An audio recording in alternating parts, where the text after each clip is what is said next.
जय मसीह की एक बार फिर से पवित्र आत्मा आप सबको आशीष दे। जो लोग चाहते हैं कि आज पवित्र आत्मा उनके जीवन में बहुत सारी आशीषें दे, मैं फिर उन लोगों के लिए आज प्रार्थना कर रहा हूं। जो लोग हमारे साथ जुड़े हुए हैं ऑस्ट्रेलिया से, अमेरिका से, पवित्र आत्मा जी मैं प्रार्थना करता हूं। फिजी से, जो महाराष्ट्र से, पवित्र आत्मा जी इस समय परमेश्वर, इंग्लैंड से, यूक्रेन से, पवित्र आत्मा जी सिंगापुर से, मलेशिया से, थाईलैंड से जो लोग इस समय जुड़े हुए हैं, पवित्र आत्मा इनके घर पर पवित्र आत्मा तेरी आशीषें डबल होने पाए यीशु मसीह के नाम में। और हर एक आशीष पवित्र आत्मा जी इनके बच्चों के ऊपर आने पाए। पवित्र आत्मा इनके घर में शांति का वरदान आने पाए। पवित्र आत्मा ब्लेसिंग दे यीशु मसीह के नाम में, आमीन। क्या आप चाहते हैं कि परमेश्वर आपके घर में शांति का वरदान दे? कितने लोग चाहते हैं कि पवित्र आत्मा आपके घर में शांति का वरदान दे? बहुत सारे लोग नहीं समझते, जब हम प्रार्थना ही करते हैं तो उसके बाद आपके जीवन में बहुत सारी आशीषें खुलती हैं, बहुत सारे ब्लेसिंग स्वर्ग से रिलीज करता है परमेश्वर। क्या आप तैयार हैं पवित्र आत्मा की आशीष को लेने के लिए? मैं उन लोगों को देख रहा था कि सुबह से आप शाम से आप गवाहियों को सुन रहे हैं। आपने सुना आज गवाहियाँ कि पथरियां गई, रसोलियां गई, लोगों के सिर में दर्द था, किसी का मकान बना, किसी के ब्लेसिंग आई। क्योंकि अय्यूब बोलता है इस बात के लिए, कह रहा है कि प्रार्थना से बाइबल बताती है कि मिट्टी झड़ती है। जो शैतान आपके ऊपर मिट्टी डालता है कि आप दिखे ना, आप एक गोल्ड हैं, आप एक डायमंड है, कि आप बाहर ना आए, आप दिखे ना। परमेश्वर का आत्मा आपको आज़ाद करना चाहता है, आपकी ब्लेसिंग को खोलना चाहता है। क्या आप तैयार हैं पवित्र आत्मा आपके जीवन में बहुत सारी भरपूरी दे, बहुत सारी आशीषों को दे? तो मैं ऐसे लोगों के लिए प्रार्थना कर रहा हूँ कि पवित्र आत्मा ने मुझे जो जो दिखाया कि अभी खासकर भविष्यवाणी के लिए, कि पवित्र आत्मा ने मुझे कहा था कि एक मोंकी वायरस इस दुनिया में आएगा, भारत में भी और कई जगह पर भी आएगा। आप सुन रहे हैं कि अफ्रीका से, पाकिस्तान में और भारत में भी वो वायरस आ रहा है। मैं फिर देख रहा था ऐसे कि बहुत सारे वायरस लोगों के ऊपर टच कर रहे हैं और लोग प्रॉब्लम में जा रहे हैं, बीमार पड़ रहे हैं। लेकिन परमेश्वर के आत्मा ने जो लोग विश्वास कर रहे हैं, उसी समय परमेश्वर के आत्मा ने एक हाथ बढ़ाया और उसी समय लोगों को चंगा किया। इसका मतलब जब मैंने एक दर्शन देखा तो उसी समय वो हाथ ने उन व्यक्तियों को उसी समय सुरक्षा दिया और उसी समय परमेश्वर ने उस वायरस को ख़त्म किया। मतलब कहने का ये है कि कोई लॉकडाउन नहीं लगेगा, कोई ऐसी डरने की जरूरत नहीं है। लेकिन ये वायरस आया है, लेकिन ये चेतावनी है कि यीशु मसीह बड़ी जल्दी बादलों पर आने वाला है। और प्रभु ने मेरे को दिखाया कि मैं कुछ भविष्यवाणियाँ कर रहा हूँ उन लोगों के लिए। प्रभु के आत्मा ने मुझे दिखाया अबलबा शबलबा। मैं जब प्रार्थना कर रहा था कि मैंने संडे को भी बताया कि मैंने चाइना को बड़े गुस्से में देखा और उसी समय भारत पर आक्रमण कर दिया, तो उसी समय बहुत सारी प्रॉब्लम आ गया। मैं फिर उन लोगों के लिए देख रहा था कि बहुत सारे लोग जो है सड़कों पर निकल रहे हैं। मैंने बताया था और फिर बता रहा हूँ कि बहुत सारे लोग जगह जगह पर सड़कों पर निकल रहे हैं। और मैंने देखा कि वो यूएसए में, मैंने देखा ऐसे अफ्रीका में और ऐसे कई जगह पर देखा, जैसे मुस्लिम कंट्रियों में, खासकर पाकिस्तान में और इंडिया में, तो ऐसे जगह जगह पर। और आप सुन भी रहे हैं कि अभी लोग आरक्षण के लिए निकल रहे हैं। लेकिन मैं कुछ लोग सुनना चाहते हैं कि क्या होगा क्या नहीं होगा। मैं उन लोगों को बता रहा हूँ कि जो आरक्षण के लिए फ़ाइट कर रहे हैं, फ़ाइट करना आपका फ़र्ज़ है। SC ST के लिए, जो भी कोई आप अपने जाति के लिए, अपनी हर चीज़ के लिए आप डिमांड के लिए, नौकरियों के लिए आप आरक्षण मांग रहे हैं, जो भी आप कर रहे हैं, परमेश्वर का आत्मा उनके लिए चाहता है कि वचन के साथ। मैं बता रहा हूँ कि बाइबल बोलती है कि जय तो यहोवा की ओर से मिलती है। मतलब कि कईयों को घोड़ों पर भरोसा है, अपने रथों पर भरोसा है, लेकिन बाइबल बोलती है कि हमें तो अपने परमेश्वर पर भरोसा है। मतलब जय तो यहोवा की ओर से मिलती है। तो इसका मतलब बहुत सारे लोगों को भरोसा है कि हम आरक्षण करेंगे, बहुत सारे लोगों को है कि हम बहुत सारी चीज़ों में फ़ाइट करेंगे, हम सिफारिश लेकर जाएंगे जॉब के लिए, हम अपने मांगों के लिए हम ये करेंगे। ये एक राइट बनता है आपका, क्योंकि बाइबल में लिखा जो परमेश्वर का है परमेश्वर को दो, जो सरकार का है वो सरकार को दो। तो लेकिन प्रार्थना के बाद बहुत सारे रास्ते खुलते हैं। तो मैं ऐसे लोगों के लिए प्रार्थना करना चाहता हूँ कि अब इसी समय भारत के लोगों के लिए, बिहार के, खासकर पटना के लोगों के लिए जो इस समय लाइव जुड़े हुए हैं, और जो भी कोई इस समय कहीं से भी, यूपी से, बिहार से, महाराष्ट्र से कोई भी देख रहा है मुझे, मैं सब स्टेट के नाम लेकर प्रार्थना कर रहा हूँ कि परमेश्वर इनकी मांगों को पूरा कर, परमेश्वर इनके जीवन में कार्य कर, इनको आशीष दे यीशु मसीह के नाम में। पवित्र आत्मा जी मैं प्रार्थना करता हूँ, मेरे पिता परमेश्वर, तू महान परमेश्वर है, तू सामर्थी परमेश्वर है, तू दयालु परमेश्वर है। और उसी समय पवित्र आत्मा हम बिहार के लिए, पटना के लिए, मेरे पिता यूपी के लिए, मेरे पिता जो लोग इस समय SC ST के लिए मेरे पिता आरक्षण कर रहे हैं, पवित्र आत्मा जी अपनी जात के लिए, पवित्र आत्मा जी अपनी जाति के लिए, मेरे पिता परमेश्वर जो भी कोई नौकरी नौकरियों के लिए पिता परमेश्वर, और इस समय जो भी कोई प्रार्थना कर रहे हैं पवित्र आत्मा, जो भी कोई फाइट कर रहे हैं, मेरे पिता इन्हें शांति दे और पवित्र आत्मा ने सफल कर। जिनकी नौकरियां पवित्र आत्मा जो पिछले साल कई साल पहले पवित्र आत्मा ने मुझे बोला कि 2 साल पहले जो नौकरियों से निकाल दिए गए थे, मैं उनके लिए प्रार्थना कर रहा हूं परमेश्वर। मैं विनती करता हूं उनके लिए जो फौज में रखे गए निकाल दिए गए, जो पुलिस में रखे गए निकाल दिए गए, जो टीचर में रखे गए निकाल दिए गए, परमेश्वर इनके फेवर करे यीशु मसीह के नाम में। और प्रभु जो ये कोर्ट केस है उसमें जीत जाए यीशु मसीह के नाम में, इनको जय मिलने पाए पवित्र आत्मा जी। प्रार्थना करता हूँ जो गुजरात से, महाराष्ट्र से इस समय परमेश्वर जगह जगह से वाच कर रहे हैं पवित्र आत्मा, इनकी जिंदगियों में आशीष आए पवित्र आत्मा। जो पंजाब से देख रहे हैं, जो जम्मू से देख रहे हैं, इस समय लुधियाना से और जलगांव से देख रहे हैं, पूना से देख रहे हैं पिता परमेश्वर, फरीदकोट से, फिरोजपुर से, मैं इस समय अपनी ब्रांचों के लिए प्रार्थना करता हूं। जो इस समय पवित्र आत्मा संभालका से देख रहे हैं, जो इस समय परमेश्वर पानीपत से देख रहे हैं, दिल्ली से, फरीदाबाद से और उड़ीसा, छत्तीसगढ़ से, महाराष्ट्र से, गोवा से, कर्नाटक से, उड़ीसा से, इस समय पवित्र आत्मा झारखंड से, रांची से, सिमडिगा से पवित्र आत्मा जी मेरे पिता परमेश्वर हर जगह से जो देख रहे हैं, समय वाच कर रहे हैं, केरला से मेरे पिता परमेश्वर, कर्नाटक से, बेंगलोर से पवित्र आत्मा इनकी जिंदगियों में आशीष दे पवित्र आत्मा जी। मेरे प्रभु आज से ये बढ़ते फूलते चले जाए, इनके जीवन में आशीष आने पाए यीशु मसीह के नाम में। और प्रभु मैं प्रार्थना करता हूं पवित्र आत्मा ये सच में तेरे हाथों के साथ पवित्र आत्मा आशीष पाए, बड़ी ब्लेसिंग इनके चेहरे पर आने पाए और ये सच में आज से पवित्र आत्मा बड़ी बड़ी ब्लेसिंग को देखने पाए यीशु मसीह के नाम में, आमीन। मैं फिर कह रहा हूं कि उन लोगों के लिए जो फाइट कर रहे हैं, कहीं से भी मुझे देख रहे हैं, जनाला ब्रांच से, जो यूपी से, इसी समय आसाम से देख रहे हैं, जो इस समय बरनाला से देख रहे हैं, जो इस समय पटियाला, राजपुरा, बठिंडा से आप स्क्रीन पर देख रहे हैं, भुवनेश्वर से, जो इस समय हमारे पास फोटोएं आ रही हैं, छत्तीसगढ़ से, साइप्रस से और इसी समय Australia, America, England, Faridkot, Fatehabad, Firozpur से जो ब्रांचें हैं, हर संडे, हर वीरवार ये इकट्ठे होते हैं और परमेश्वर इन्हें ब्लेसिंग दे। और इसी समय हिसार से जो ब्रांचों में जो देख रहे हैं, फतेहाबाद से, परमेश्वर का आत्मा इनकी ज़िंदगियों में काम करे। जो दुबई में ब्रांचों में जा रहे हैं, आप देख रहे हैं सबको, फिजी में, यूएसए में ब्रांचों में इकट्ठे हो रहे हैं, हांगकांग में, प्रभु इनके जीवन में काम कर रहा है, इजराइल में, मॉरिशस में, कहीं से भी जो लोग इस समय सिडनी से, अमेरिका से, कहीं से वाच कर रहे हैं, परमेश्वर का आत्मा इन्हें आशीष दे। मैं चाहता हूं कि आप अपने हाथों को उठाएं और परमेश्वर का आत्मा आपकी जिंदगियों में काम करे। और इसी समय अपने हाथों को उठाओ और पवित्र आत्मा आपकी जिंदगी में बहुत सारी ब्लेसिंग दे यीशु मसीह के नाम में। पवित्र आत्मा जी मैं प्रार्थना करता हूं मेरे पिता परमेश्वर, जो ऑनलाइन व्यूअर है, इनके जीवन में आज से परमेश्वर बड़ी बढ़ोतरी होने पाए यीशु के नाम में, आमीन आमीन। जो लोग प्रार्थना कर रहे थे हाथ उठाकर, इस समय परमेश्वर का आत्मा उनके जीवन में काम कर रहा है। और प्रभु ने मेरे को दिखाया जिनके नाम SNRGPTL और V से हैं, वो 3 महीने के अंदर प्रभु के आत्मा ने मुझे कहा कि वो बड़ी बड़ी फाइट को जीतेंगे। मतलब कि कोई संघर्ष कर रहे हैं, आपकी जीत होगी इस साल के अंदर। आइए हम परमेश्वर के कलाम में जाएंगे। क्या आप चाहते हैं कि परमेश्वर का कलाम आपकी जिंदगी में आशीष दे? बहुत सारे लोग चाहते हैं कि परमेश्वर मुझे आशीषें दे और बहुत सारे लोग जो हैं स्वर्ग जाना चाहते हैं। लेकिन याद रखना, एक शराबी व्यक्ति को भी पूछ लो तुझे स्वर्ग जाना है, तो वो ये कहेगा कि हाँ मुझे स्वर्ग जाना है, मुझे स्वर्ग जाना है, मुझे स्वर्ग जाना है। ये नहीं कहेगा कि मैं शराब छोड़ दूं। लेकिन प्रभु का आत्मा आज आपको बता रहा है कि वचन है, आज का टॉपिक है स्वर्ग का मुकुट किसको मिलेगा। बाइबल बताती है उस बात के लिए कि स्वर्ग का मुकुट उस व्यक्ति को कभी नहीं मिलेगा जो लालच करता है। आज का हमारा टॉपिक है कि स्वर्ग का मुकुट किसको मिलेगा। स्वर्ग का मुकुट कह रहा है कि स्वर्ग का मुकुट उसको मिलेगा, कह रहा है कि जो किसी तरह का लालच नहीं करेगा। 3 तरह के पाप आपको स्वर्ग से आशीष पाने से रोकते हैं। बाइबल बताती है इस बात के लिए, वो आप लिख सकते हैं। व्याभिचार, इसने गलत लिखा है, व्याभिचार, लालच और अशुद्ध चीजें। मतलब कि ये 3 चीजें जो हैं आपकी लाइफ में, वो आपको कभी भी आगे स्वर्ग जाने से स्वर्ग जाने से रोकती हैं। हमेशा ये 3 चीजें आपको स्वर्गीय आशीष लेने से रोकती हैं। मैं फिर कह रहा हूं उन लोगों को कि स्वर्ग से आशीषें आती हैं एक व्यक्ति के जीवन में हर बार, लेकिन पवित्र आत्मा उन लोगों के जीवन में आशीषें रोक देता है। बहुत सारे लोगों का क्वेश्चन है कि मैं अपनी लाइफ में जब प्रार्थना करता हूँ, परमेश्वर इतनी बाइबल पढ़ता हूँ, इतना मैं सब कुछ करता हूँ, लेकिन इतना दान भी देता हूँ, इतना भेंट भी देता हूँ, लेकिन बहुत सारा, लेकिन परमेश्वर मेरे जीवन में आज भी आशीष क्यों नहीं है?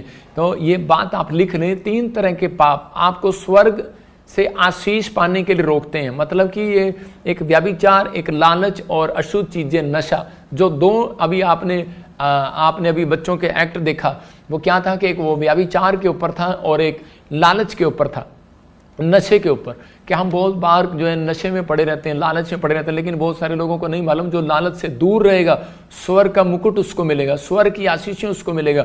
नशा आपकी जिंदगियों में, मैं कह रहा हूं कि जब तक अगर रहेगा तो आप अपनी लाइफ में कभी भी परमेश्वर से आशीष नहीं पा सकते, क्योंकि शैतान जो है यही चाहता है कि मैं इन लोगों को कैसे गिराऊं। हम पढ़ते हैं बाइबल के अंदर भजन संहिता 4:3, हम पढ़ेंगे, देखो क्या लिखा भजन संहिता 4:3 में। हाँ देखें क्या लिखा, बाइबल कहती है कि परमेश्वर स्वर्ग उस व्यक्ति को देना चाहता है, कह रहे कि जो लोग अलग रहने, पाप से अलग रहना सीख जाएगा। कह रहा है यह जान रखो कि यहोवा ने भगत को अपने लिए अलग कर रखा है, जब मैं यहोवा को पुकारूंगा तब वह सुन लेगा। दाऊद बोलता है इस बात के लिए कि मैं जानता हूं कि परमेश्वर ने मुझे अलग कर रखा है। मतलब उसके दोस्त बोलते होंगे तू हमारे जैसा क्यों नहीं है, उसके रिश्तेदार बोलते होंगे तू हमारे जैसा क्यों नहीं है, लेकिन वो बोलता है कि नहीं, मसीह लोगों का जीवन ऐसा ही होना चाहिए कि जब तक आपको लोग ना बोले कि यार तू हमारे साथ संगति में क्यों नहीं बैठता, यार तू हमारे साथ पहले शराब पीता था अब क्यों नहीं आता, तो इसका मतलब कि आपके अंदर पवित्र आत्मा की प्रेजेंस आ गई और परमेश्वर आपसे खुश है।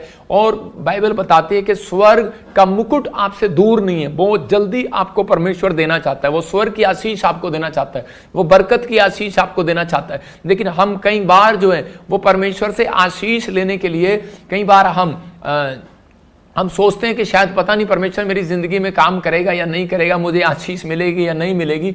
आदमी बोलता था, एक आदमी था वो बोलता था बार बार कि किसने देखा स्वर्ग, किसने देखा नरक। मतलब आज बहुत सारे लोग विश्वास नहीं करते स्वर्ग और नरक के बारे में, वो लोग बोलते हैं किसने देखा स्वर्ग, किसने देखा नरक, तो हम इन चीज़ों में हम पढ़ेंगे नहीं। लेकिन पवित्र आत्मा ने उसके जीवन में काम किया, उसको एक तकलीफ में लेकर गया। मैं आपको बताता हूँ शैतान ने उसको एकदम से बहुत सारी तकलीफें दिया उस आदमी को। वो खाता था, पीता था, शराब पीता था, ऐशो आराम करता था। उसकी बहन उसके सामने मर गई, उसका भाई उसके सामने मर गया, उसका बच्चा जिस दिन उसके सामने मरा तो उसको उस दिन ठेस पहुंची और वो उस दिन संसार से अलग हो गया। और वो कहने लगा परमेश्वर के क्या बात है कि मैं परमेश्वर, मैं इतनी शराब पी रहा हूं, इतना कुछ कर रहा हूं, लेकिन मेरे को पता ही नहीं था कि जीवन थोड़े दिन का है। उसके सामने सामने जवान भाई बहन मर गए, उसके सामने सामने जवान बच्चा मर गया, कुछ नहीं हुआ, कोई शराब नहीं पीता था, कुछ नहीं करता था। लेकिन उसी समय परमेश्वर ने उससे बात किया, उसने कहा कि मैंने तेरे ऊपर दया किया है, अपने मुकुट को संभाल कर रख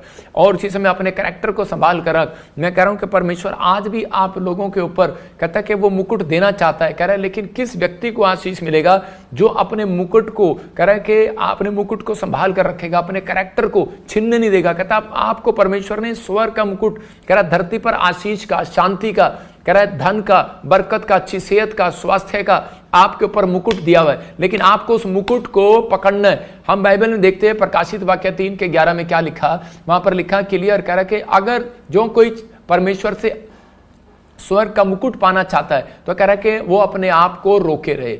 इसका मतलब परमेश्वर अपने लोगों को बताना चाहता है, कह रहा है कि मैं शीघ्र ही आने वाला हूं, जो कुछ तेरे पास है उसे थामे रहे कि कोई तेरे मुकुट को छीन ना ले। मतलब परमेश्वर का आत्मा अपने लोगों से बात कर रहा है, कहता है कि कोई तेरे मुकुट को छीन ना ले, लेकिन मैं कहता है कि बहुत जल्दी आने वाला हूं संसार के अंदर। लेकिन डिपेंड करता है कि आप कितनी देर तक, कहता है कि परमेश्वर आशीष देना चाहता है, इस साल भी देगा, अगले महीने भी देगा। हो सकता है आपके पास बच्चा ना हो सकता है आपके पास नौकरी ना हो, कोई चंगाई ना हो, कोई आशीष ना हो आपके घर में, कोई घर में कोई टीवी ना हो, कोई फ्रिज ना हो, कोई भी घर ना हो, किराए के मकान पर रहते हो, लेकिन पवित्र आत्मा आपसे बात कर रहा है, कहता है कि कह रहा है जो कुछ तेरे पास है उसे थामे रहे। मतलब जो कुछ आपके पास है उसे थामे रहो। आपके पास कहता है कि, लेकिन कहता है हो सकता है आपके पास कुछ नहीं है, लेकिन आप दूसरे को देखकर जलते रहते हैं। आप कहते हैं कि नहीं परमेश्वर इसको आपने ज्यादा दिया है, इसको बड़ी नौकरी दी है, इसको बड़ा अभिषेक दिया, इसको बड़ा कह रहा है कि प्रॉफिट का गिफ्ट दिया है, लेकिन प्रोफेसी का गिफ्ट दिया, लेकिन परमेश्वर मुझे कुछ नहीं दिया।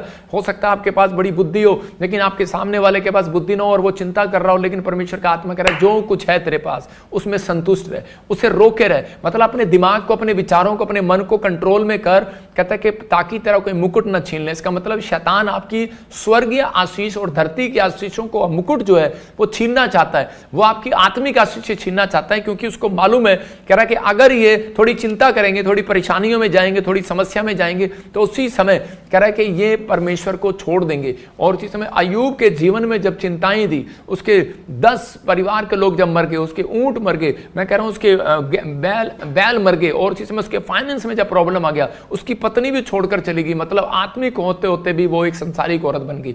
लेकिन उसी समय अय्यूब अपने खराई पर बना रहा और टिका रहा, अपने फैसले पर अडिग रहा। और मैं कह रहा हूं कि परमेश्वर ऐसे लोगों से प्यार करता है कि जो अपने विचारों में पक्के रहते हैं कि नहीं पवित्र आत्मा, मैं हमेशा विश्वास में बना रहूंगा और तेरे साथ चलता रहूंगा। प्रभु का आत्मा बात करता है ऐसे लोगों से, आशीष देना चाहता है उन लोगों को कि नहीं, मैं इन लोगों की जिंदगियों में काम करूंगा और ब्लेस करूंगा और उन्हें आशीर्वाद दूंगा। हम बाइबल में देखते हैं इफिसियों के 5 में कि बहुत सारे लोग नहीं जानते, कह रहा है ये 3 तरह के पाप जो है आपको कभी भी आशीषित नहीं होने देते, कभी भी आपको स्वर्ग की आशीष लेने नहीं देते, आपको दूर करते हैं परमेश्वर की आशीषों से।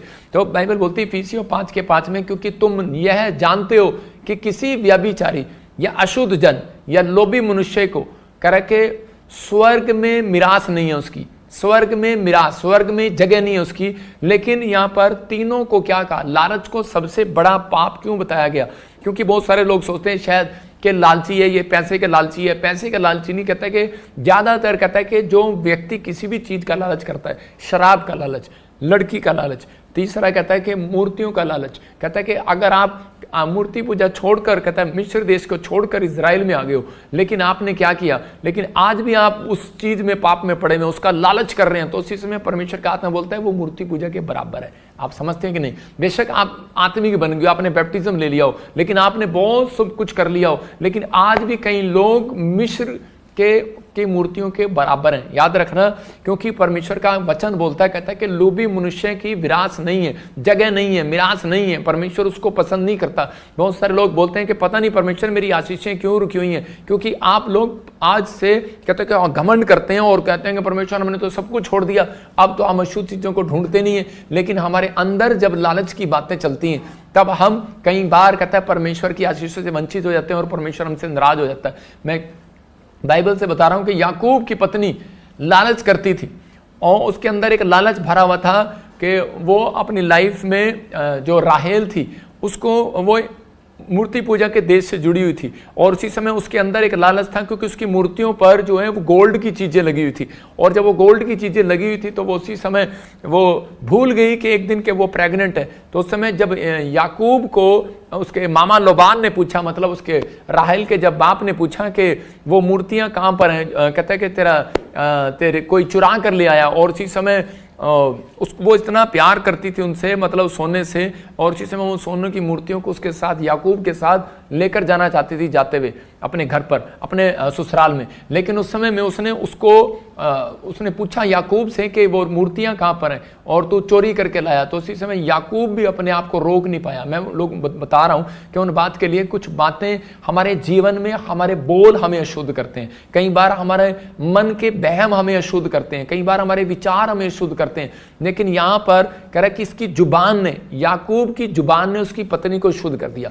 और कह रहा है कि यहां पर नेगेटिव बोल दिया। और उसकी जब पत्नी के पास जब उसका बाप आया तो उसी समय वो क्या प्रेग्नेंट थी और वो अपनी साड़ी समेत उसके ऊपर बैठ गई, मूर्तियों के ऊपर। वो कहने लगी कि नहीं डैडी, यहाँ पर तो कोई मूर्ति नहीं है। तो उसी समय उसने कहा उठ, यहाँ देखने दे। उसने कहा मैं प्रेग्नेंट हूं, मैं उठ नहीं सकती। तो उसी समय वो छोड़कर चला गया। लेकिन एक झूठ और उसका लालच परमेश्वर को ने उसके ऊपर क्रोध किया इस बात के लिए। और उसी समय कहता है कि लेकिन कई बार जब हमारे जीवन में कोई नेगेटिव बातें आती हैं, बुरे विचार आते हैं, या फिर कई बार खराब परिस्थितियां आती हैं, तो उसी समय हम अपने आप को रोक नहीं पाते। और ये इतने गुस्से में आ गया। याकूब ने कहा, कह रहा है कि जिसने भी कोई ये पाप किया हो, किसने भी तेरी मूर्तियों को चुराया हो, कहता है चोरी की हो, कहता है वो मर जाए।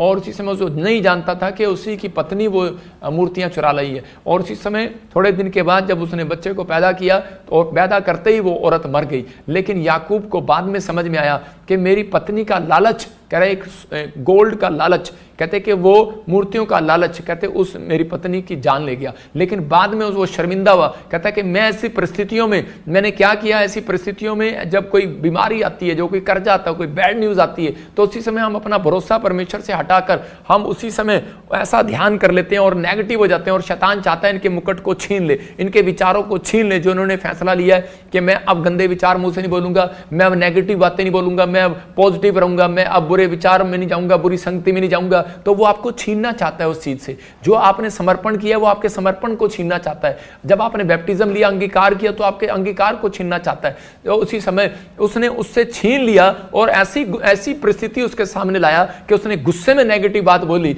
और उसी का मुंह जो है अशुद्ध हो गया। मैं कह रहा हूं कि आज हो सकता है आप किसी चीज को उठा रहे हो और वो अशुद्ध हो। मैं कह रहा हूं कोई व्यक्ति खाना खा रहा हो और अशुद्ध हो, लेकिन मैं कह रहा हूं कि वो अशुद्ध चीजें और अशुद्ध हमारे मुंह के बोल भी हमें कई बार अशुद्ध कर देते हैं। और जब उसने अशुद्ध चीजें अपने मुंह से निकाली, अशुद्ध बातें अपने मुंह से निकाली, उसी समय उसकी पत्नी मर गई। बहुत सारे लोग अपनी जीवन में यही गलतियां कर बैठते हैं। आज कई लोगों पर जब कोई समस्या आती है, तो कोई बीमारी, कोई और उसी समय कोई कर्जा या कोई समस्या आती है, तो वो अपने भगवान को भी कोसने लगते हैं, वो अपने रिश्तेदारों को कोसने लगते हैं, अपने बड़ों को कोसने लगते हैं, नेगेटिव बातें बोलने लगते हैं। कर्जा जब आएगा, जब पैसे की घटी होगी, तो आदमी गुस्से में आएगा और अलग अलग चीजें बोलेगा। मतलब शैतान का एक विचार होता है कि मैं इस व्यक्ति को पाप में कैसे डालूं। इसका मतलब कि आत्मा एक आत्मा है, उसका नाम है लालच करने वाली आत्मा। मतलब वो लालच करने वाली आत्मा पीछा करती है। एक बार एक आदमी शराब पीता था और उसी समय जब भी आकर वो अपने कपड़े रात को खूंटी पर टांगता, तो उसकी जेब में से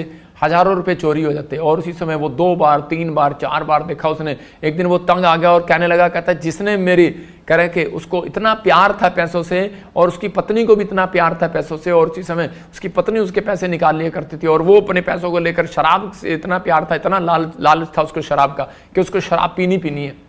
उसका मोह लगा हुआ था। और उसी समय जब उसने देखा कि मेरी जेब में 1 भी रुपया नहीं है, पहले तो 1000 जाते थे, एक दिन उसकी जनानी ने सारी मुट्ठी भर के निकाल लिए। तो उसी समय उसको गुस्सा आ गया और उसने कहा, कहता है कि जिसने भी मेरे पैसे निकाले हो, चोरी की हो, कहता है कि उसकी टांग टूट जाए। और उसी समय जब वो शराब पी के वापस आ रहा था, तो उसकी पत्नी रिक्शे पर टांग लटकाई आ रही है और उसी समय दूर से देख रही है और उसी समय चिल्लाती आ रही है। तो उसका पति कह रहा है, कहता है भगवान ये कैसे हो गया। उसने कहा तेरे मुंह की वजह से हो गया, तेरे अशुद्ध बोल की वजह से हो गया, तेरे उन कह रहे के नेगेटिव बातों की वजह से हो गया। मतलब आज बहुत सारे लोग जो है नेगेटिव हो जाते हैं। बहुत सारे लोग सोचते हैं कि शायद मैंने अशुद्ध चीजों को छोड़ दिया है, मैं अब अशुद्ध नहीं हो सकता। लेकिन आपके अंदर विचार जो है अशुद्ध करते हैं आपको, अंदर का मन आपको अशुद्ध करता है। इसलिए यीशु मसीह बोलता है कटोरा कहता है बाहर से नहीं, कहता है अंदर से मांज के खाया जाता है। खाना जो है आप खिचड़ी उसके अंदर डालोगे तो अंदर से मांजोगे, बाहर से अगर ना भी मांजोगे तो भी चलेगा। तो इसका मतलब आपको अपना बाहरी रूप नहीं मांजना। जब चर्च में आते हैं तो हम बोलते हैं जय मसीह की, और अंदर चलता है आगे जाके इसकी टांग टूट जा।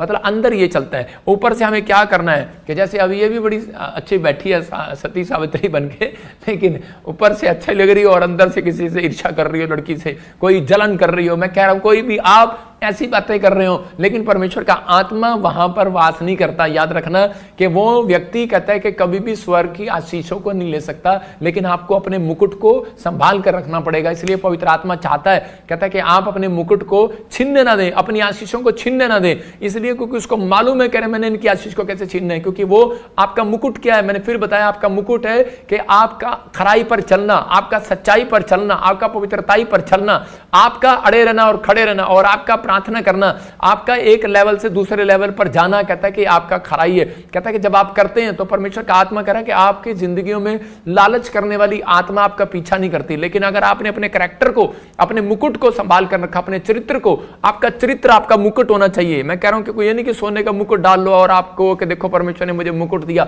मैं कह रहा हूं कि आपने आपका चरित्र, आपकी बोल बाणी आपका मुकुट होना चाहिए, आपका एक अच्छा स्वभाव मुकुट होना चाहिए। मतलब कि जब पत्नी घर पे आए तो पति को उसका आदर करना चाहिए, और पति जब खासकर घर पे आए तो पत्नी को उसका आदर करना चाहिए। पानी का गिलास लाना चाहिए, पहले आते ही नहीं कि अरे क्या मुंह से मतलब इधर उधर की बातें नहीं करना चाहिए। लेकिन यहाँ पर कहता है ये नुकसान जो है, कहता है कि हम इसके अशुद्ध विचार और अशुद्ध बोल कई बार हमारे बच्चों के बिजनेस को खराब करते हैं, उनकी पढ़ाई को खराब करते हैं। कई बार कहता है कि बड़ी बड़ी आशीषों को रोक देते हैं। लालच की आत्मा होती है कि वो पीछा करती है। अपने पड़ोसी से हाथ मिलाओ और बोलो अपने आप को रोके रहे। मैं फिर कह रहा हूं, अपने पड़ोसी को बोलो अपने आप को रोके रहे, पाप करने से रोके रहे, विचार गंदे विचार बोलने से रोके रहे, अशुद्ध बातें बोलने से रोके रहे। कहता है कि दिमाग में कुछ भी आ रहा है लेकिन आप गुस्सा करने से रोके रहे। अगर आप रोक रहे हैं अपने आप को तो परमेश्वर का आत्मा आपकी जिंदगी में काम कर रहा है। एक लालच की आत्मा होती है और वो व्यक्ति के पीछा करती है। वो कैसे पीछा करती है? राहेल का पीछा किया।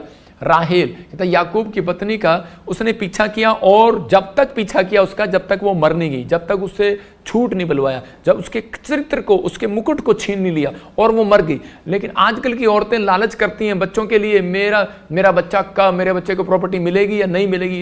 इतनी भावुक हो जाती है, इतनी लड़ाई में चली जाती है। ससुर से लड़ाई कर लेगी, जेठानी से लड़ाई कर लेगी, ननन से लड़ाई कर लेगी, अगर तू मेरा हिस्सा नहीं देगी तो मैं तेरे को मार दूंगी, काट दूंगी, गालियां भी निकाल देती है। कौन है? मैं कह रहा हूं हो सकता है मसीह में भी हो, लेकिन उसके बाद भी मैं कह रहा हूं कि परमेश्वर अपने लोगों को देखता है। मैं जब प्रभु में आया तो उस समय में मुझे जमीन जायदाद मेरे से साइन करा लिया गया, बेदखल कर दिया गया, तुझे कुछ नहीं मिलेगा। मैंने कहा ठीक है, परमेश्वर का धन्यवाद हो। मैंने किसी से झगड़ा नहीं किया, लेकिन परमेश्वर ने मुझे सब कुछ दिया। मैं फिर उन लोगों को बता रहा हूं कि हम मसीह लोगों को भरोसा होना चाहिए। हमें रथों पर, घोड़ों पर नहीं, हमें परमेश्वर पर भरोसा है, या हमें अपने यहोवा पर भरोसा है कि वो हमें अच्छी सैलरी दे सकता है। वो यहोवा हमें, जिस पर हम विश्वास करते हैं। लेकिन परमेश्वर कब अच्छी सैलरी देगा? जब हम अपने मुकुट को, अपने चरित्र को संभाल कर रखेंगे, करा छिनने नहीं देंगे। कहता है कि परमेश्वर उन लोगों की जिंदगियों में काम करना चाहता है। याकूब की मां जो है उसका पीछा भी एक लालच वाली आत्मा कर रही थी, लेकिन उसको पता नहीं था। याकूब की मां क्या कह रही थी कि उसी समय याकूब छोटा बेटा था तो उससे प्यार करती थी और उसी समय कहने लगी, याकूब कहती कि तेरे को तेरा बाप इसहाक बूढ़ा हो गया और एसाव को ज्यादा आशीष ना दे दे, एसाव को ज्यादा प्रॉपर्टी ना दे दे, इसलिए कहते हैं कि जा तू और उसी समय एसाव बनकर चला जा, और मैं तेरे लिए उसके लिए बकरा बना रही हूं और स्वीट डिश बना रही हूं और तू जाकर उसको खिला, और उसके बाद कह रहा तेरे घर में आशीष आएगी, तेरे परिवार में आशीष आएगी और तू बहुत धनवान हो जाएगा, तू ब्लेसिंग में बदल जाएगा। लेकिन ये औरत ने इसको समझाया और बताया, लेकिन उस समय में इनको समझ में नहीं आया कि हमें करना क्या है और क्या नहीं करना। ये व्यक्ति ये जाकर याकूब जो है अपनी मां के कहने पर जाकर इसने झूठ बोल दिया अपने बाप को कि मैं इस समय एसाव हूं, और उसी समय आशीर्वाद तो ले लिया। लेकिन बाइबल बताती है 14 साल इसने गुलामी में बिताए, और ये गुलामी में बिताने के बाद इसके पीछे लालच की आत्मा इसके पीछे पड़ी हुई थी, क्योंकि इसके मां के पीछे लालच की आत्मा थी, फिर इसके बच्चे के पीछे लालच की आत्मा गई। और उसी समय इसने जो कमाया 14 साल में, इसने जो भेड़ बकरियां कमाई, जो इसने पैसा कमाया, इसकी कमाई रख ली उसने, और उसके मामा लोबान ने इसका हक मार लिया, इसकी अच्छी भेड़ बकरियां रख ली,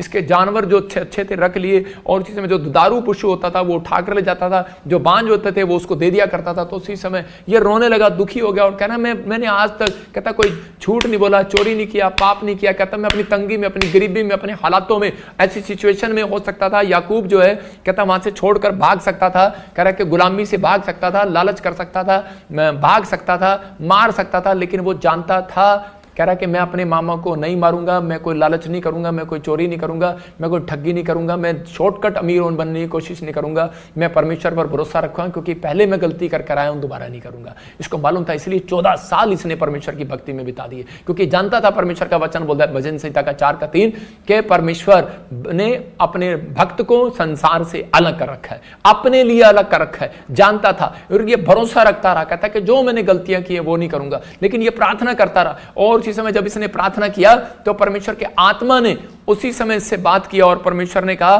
कि उस समय में अभिषिक्त दास बनना चाहता है। और उसी समय तो उसको कहा करा कि मैंने देखा है तेरे मामा को कि तेरे मामा ने तेरे साथ क्या किया। कहता तेरी मजदूरी रख लिया, तेरी हर एक आशीष को रख लिया, तुझे कुछ नहीं दिया, तुझे ब्लेसिंग नहीं मिला, तुझे वो नहीं मिला। लेकिन ये व्यक्ति उस समय रो नहीं रहा था, उस समय परमेश्वर के सामने एक प्रार्थना कर रहा था। याकूब कह रहा था परमेश्वर कि मैंने जो किया है जैसी करनी वैसी भरनी। कहता है कि मैंने जो किया वो मुझे भरना पड़ा। इसका मतलब कि लालचपन की आत्मा जो है वो जब तक से याकूब के पीछे 14 साल तक नहीं गई, क्योंकि वो उसकी मां के पीछे लगी थी, वो उसके बच्चे के पीछे लगी थी। हमेशा ऐसा ही होगा। कहता है कि आज हो सकता है कि आपके दादे परदादों से जो पाप की चीजें पीछे लगी हुई हैं वो पीछा करती हैं, वही आत्मा पीछा करती है। लालच की होगी, व्यभिचार की होगी, शराब की होगी, नशे की होगी, वो पीछा करेगी। अगर आप ये पाप नहीं करते तो दूसरा करेगी, दूसरा नहीं करेगी तो तीसरा तीसरा करेगी। आपको उस समय परमेश्वर के सामने जाना है। याकूब जो है परमेश्वर के सामने गया और रोया और प्रार्थना किया, और परमेश्वर ने कहा याकूब मत रो, मैंने देखा है, कह रहा कि तेरे मामा लोबान ने तेरे साथ किया है, लेकिन कहता है मैंने ये भी देखा है तूने अपने भाई एसाव के साथ क्या किया था। कहता है इसलिए कहता है कि मैंने तेरे को इस गुलामी में जाने दिया, और कहता है कि लेकिन अब कहता है कि दुनिया देखेगी मैं तेरे साथ कितनी बड़ी भलाई को करूंगा। और परमेश्वर ने उसके साथ भलाई को किया, और परमेश्वर ने उस दिन से उस व्यक्ति को बढ़ाया जिस दिन से उसने प्रार्थना किया कि परमेश्वर ये लालचपन की आत्मा मेरे पीछे से जाए। जितना मैं कमाता हूं मेरे बैंक में बरकत नहीं आता। हो सकता आप कह रहे होंगे परमेश्वर मैं कमाता हूं मेरे घर में जुड़ता नहीं है, मैंने टीवी लेने की सोचता हूं, घर बनाने की सोचता हूं, लेकिन बनता नहीं है। कोई ना कोई मुसीबत ऐसी आ जाती है, पैसा वहां इन्वेस्टमेंट करना पड़ता है। लेकिन उसी समय परमेश्वर का आत्मा कह रहा है जब आप पश्चाताप करेंगे परमेश्वर कि मैं अगर कहीं लालची हूं, किसी बात में, कोई शराब के नशे में, या फिर कोई व्यभिचार में, या फिर कोई किसी बात में, या कोई शुद्ध बात मेरे मन से निकल रही हो, मेरे विचारों से निकल रही हो, माफ कर परमेश्वर। मैं कह रहा हूं कि उसी समय आपकी चीजें जुड़ने लगेंगी, सेविंग होने लगेंगी। जितने आमीन बोल रहे हैं मैं कह रहा हूं उनकी चीजें सेविंग हो रही हैं यीशु के नाम में। सबको जय मसीह की। मैं जतिन बब्बर और आप देख रहे हैं मसीह परिवार चैनल। जैसे कि आप सब जानते हैं कि मैं इस चैनल पे प्रभु के अलग अलग दासों की वीडियोस डालता हूं, तो अगर आपको हमारा चैनल अच्छा लगता है तो आप इस चैनल को ज़्यादा से ज़्यादा सब्सक्राइब जरूर करें, ताकि आप प्रभु के वचन को सुन सके। वीडियोस को ज़्यादा से ज़्यादा शेयर करें ताकि जिन लोगों तक वचन नहीं पहुंचा उन तक भी वचन पहुंच सके। सबको जय मसीह की। एक बार मैं आपसे दोबारा कहूँगा कि इस चैनल को सब्सक्राइब जरूर करें और वीडियोस को ज़्यादा से ज़्यादा शेयर करें। जय मसीह की।